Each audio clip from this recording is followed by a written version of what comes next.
کرتے کرتے وہ تقریباً 70-80% یوکرین پر قبضہ کر چکا ہے۔ اس حوالے سے بہت ساری باتیں ہو رہی ہیں کہ جناب کہ روس کے خلاف مزید پابندیاں لگائی جائیں گی، اور امریکہ بھی اب اس میدان میں کودتا ہوا دکھائی دے رہا ہے، جس نے بلینز آف ڈالر کی جو فائنینشیل ایڈ ہیں وہ یوکرین کو دینا شروع کر دی ہے۔ جہاں تک جنگی ساز و سامان کی بات ہے، وہ ابھی خبریں ہمارے پاس چل رہی ہیں کہ وہ بھی اس کے اندر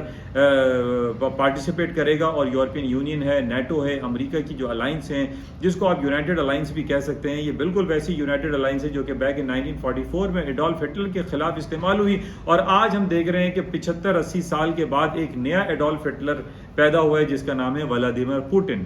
اور آپ یہی دیکھ رہے ہیں کہ ولادیمیر پوٹن صاحب جو ہیں وہ پیچھے کی طرف نہیں ہٹ رہے ہیں، مستقل یوکرین کے اوپر چڑھائی کرتے چلے آ رہے ہیں، بالکل ویسے ہی جیسے 2014 میں انہوں نے کرائمیا، جو کہ یوکرین سے نیچے ایک چھوٹا سا ایک پیننسیولا ہے، ایک جزیرہ ہے، وہاں پر روس نے اس پہ قبضہ کر لیا اور اس کو اپنی اینیکسی بنا لی،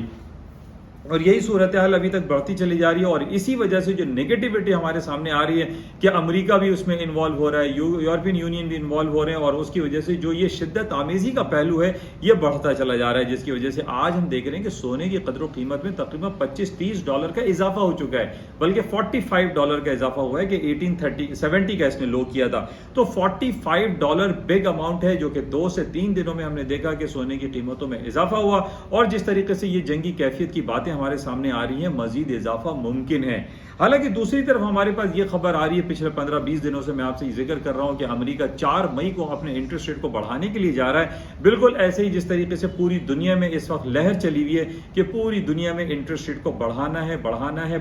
اور انٹرسٹ ریٹ بڑھانے کی جو بیسک وجہ نظر آ رہی ہے وہ کروڈ آئل کی بڑھتی ہوئی قیمتیں ہیں، اور کروڈ آئل کی بڑھتی ہوئی قیمتیں کس وجہ سے ہیں؟ وہ روس اور یوکرین کی جو جنگی حالات میں مستقل اضافہ ہے، جس کی وجہ سے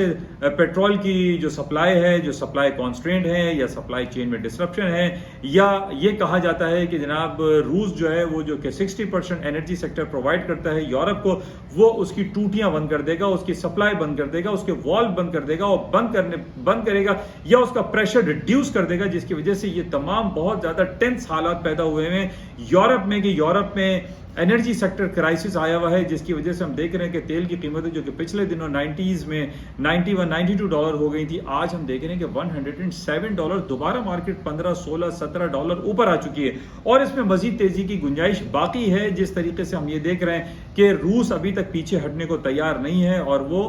پیٹرول اور انرجی سیکٹر میں ڈسرپشن کریٹ کر سکتا ہے، اور زیادہ کر سکتا ہے، اور یہ تیل کی قیمتیں مزید اوپر کی طرف جا سکتی ہیں۔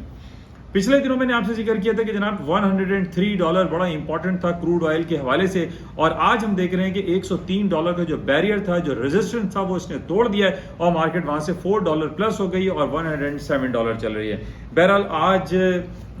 تیل کے حوالے سے جمعے کو ایک رپورٹ بھی آتی ہے جس کو ہم رگ کاؤنٹ رپورٹ کہتے ہیں، لیکن اس کی امپورٹنس اس وجہ سے آج زیادہ دکھائی نہیں دے رہی، جس کی وجہ صرف اور صرف روس اور یوکرین کے درمیان جو خلفشار، جو انارکی، جو جنگی کیفیت ہے، اس کی وجہ سے ان رپورٹوں کا خاطر خواہ اثرات بازاروں پہ نہیں پڑیں گے۔ بہرحال ایک یہ رپورٹ ہے، رات کو 10 بجے دیکھیے گا کہ رگ کاؤنٹ کے حوالے سے کیا رپورٹ شائع ہوتی ہے۔ اچھا، اس کے ساتھ ہی جو آج ہمارے پاس جو رپورٹ تھی یورپ کے حوالے سے کہ یورو زون جو ہے اس کی اکانومی گرو کر گئی ہے 0.2% سے، یہ خبر آ رہی تھی کہ جناب یورپ کی جو اکانومی ہے وہ کولیپس کر جائے گی، ڈاؤن ہو جائے گی، جس کی وجہ سے ہم نے پچھلے دنوں دیکھ رہے ہیں کہ یورو کرنسی جو یورپ کی ایک سنگل کرنسی ہے وہ 5 سال کی کم ترین سطح پر رہی ورسز $، یعنی 1.0481 کا اس نے لو کیا، یعنی 880 1.0480 کا لو کیا، جو کہ 5 سال کی کم ترین سطح تھی یورپ کا جو کرنسی ہے یورو، اور اس کی وجہ صرف یہی بتائی جا رہی تھی کہ جناب یورپ جو کہ بہت زیادہ انوالو ہوتا چلا جا رہا ہے اس جنگی کیفیت میں، اور اس کے خلاف روس جو ہے بہت ساری کارروائی کر سکتا ہے، خاص طور پہ جو ہم پیٹرول کے حوالے سے دیکھ رہے ہیں، اور ابھی تازہ ترین خبر جو کل ہمارے پاس آئی تھی جو کہ مارکیٹ کو گھماتی رہی، اور وہ تھا پولینڈ اور بلگیریا۔ یہ 2 ممالک ہیں، پولینڈ اور بلگیریا، جو کہ بالکل ملے ہوئے ہیں یوکرین سے، اور یوکرین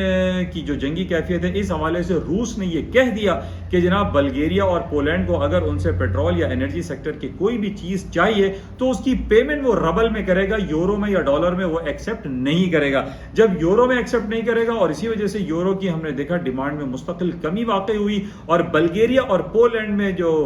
پیٹرول کرائسس کے بیسس پہ پیٹرول کی پیمنٹ کے حوالے سے جو سلسلہ شروع ہوا کہ ربل میں ہمیں پیمنٹ چاہیے، یورو 5 سال کی کم ترین سطح پر آ گیا۔ بہرحال آج ہم یہ دیکھیں گے کہ کیا خبریں آتی ہیں بلگیریا سے اور پولینڈ کے حوالے سے، کیا وہ ربل میں ہی پیمنٹ کرنے پر آمادگی کا اظہار کرتے ہیں یا نہیں کرتے ہیں، اور آئی سپوز کہ ان کو آمادگی کا اظہار کرنا پڑے گا۔ اگر وہ ربل میں پیمنٹ نہیں کریں گے تو ظاہر ہے ان کو پیٹرول نہیں ملے گا، انرجی نہیں ملے گی، جبکہ ہم یہ جانتے ہیں کہ پولینڈ ہو، بلگیریا ہو، یورپ کے ریسٹ آف دی کنٹریز ہیں، وہ روس کی پیٹرول،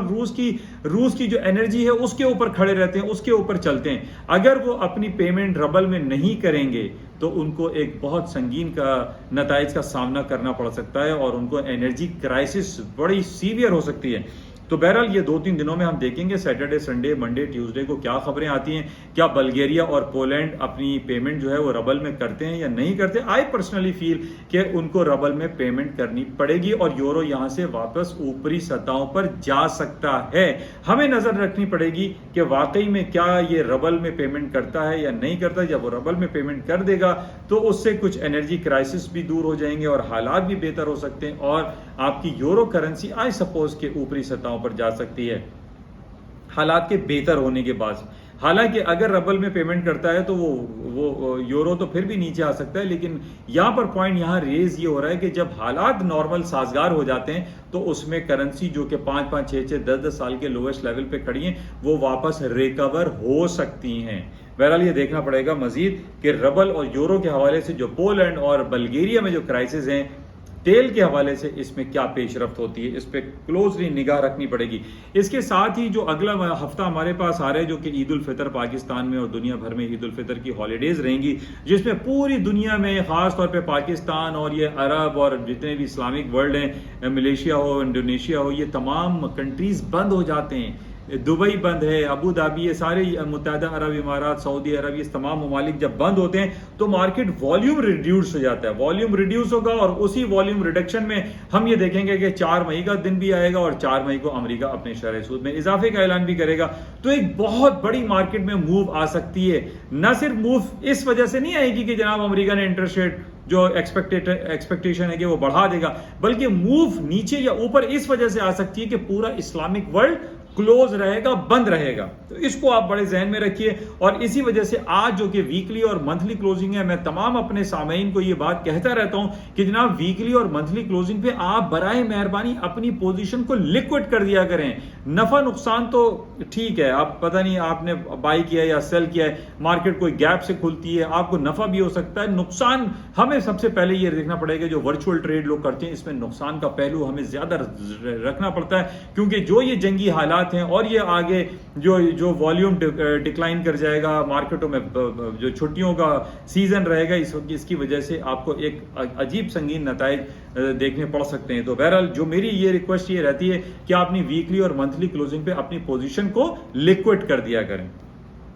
تو بہرحال یہ ہمارے پاس سیزن رہے گا۔ اگلا ہفتہ پورا بند ہے۔ آج پاکستان اسٹاک ایکسچینج بند ہے، آج پاکستان میں بینک ہالیڈے، آج پاکستان کی پوری مارکیٹیں بند پڑی ہوئی ہیں، بیکاز کہ کل رات کو 27ویں شب تھی اور آج جمعۃ الوداع ہے، اس وجہ سے پاکستان میں آج عام تعطیل ہے۔ اچھا، اس کے ساتھ کل رات آپ نے دیکھ لیا کہ جو ارننگ رپورٹ کا سلسلہ تھا، کل رات کو ایپل اور امیزون کی ارننگ رپورٹ آئی، اور اس ارننگ رپورٹ پہ ہم نے یہ دیکھا کہ مارکیٹیں جو ہے وہ بہتر ہوئی، لیکن بعد میں لیٹر آن نیچے کی طرف آئیں، بلکہ آج بھی ہم دیکھ رہے ہیں کہ مارکیٹیں ڈاؤن سائڈ پر ہیں، اور ڈاؤن سائڈ پر آنے کی وجہ جو بتائی جا رہی ہے کہ ایپل اور امیزون نے سیکنڈ کوارٹر کی جو رپورٹیں دی ہیں وہ یہ کہہ رہے ہیں کہ جو سپلائی کانسٹرینٹ ہیں، جو چائنا میں جو کرونا وائرس پینڈیمک کا دوبارہ سے سلسلہ شروع ہو رہا ہے، اس کی وجہ سے سپلائی کانسٹرینٹ ہو رہے ہیں، اور سپلائی جب چین ڈسٹرپٹ ہوگی تو ان کی جو سیکنڈ کوارٹر ارننگ ہوگی ایپل اور امیزون کی وہ خراب آ سکتی ہے، جس کی وجہ سے آج ہم دیکھ رہے ہیں کہ مارکیٹیں تھوڑی سی ڈاؤن سائڈ پر ہیں۔ بہرحال اس کو ہم چیک میں رکھیں گے۔ آج کچھ رپورٹیں ہیں امریکہ میں، جو پاکستانی 5:30 بجے کے مطابق پرسنل انکم ہے، مشیگن کنزیومر ایکسپیکٹیشن ہے، یہ رپورٹیں بہتر آ رہی ہیں۔ ان بہتر آنے پہ ہم یہ کہہ سکتے ہیں کہ سٹاکس میں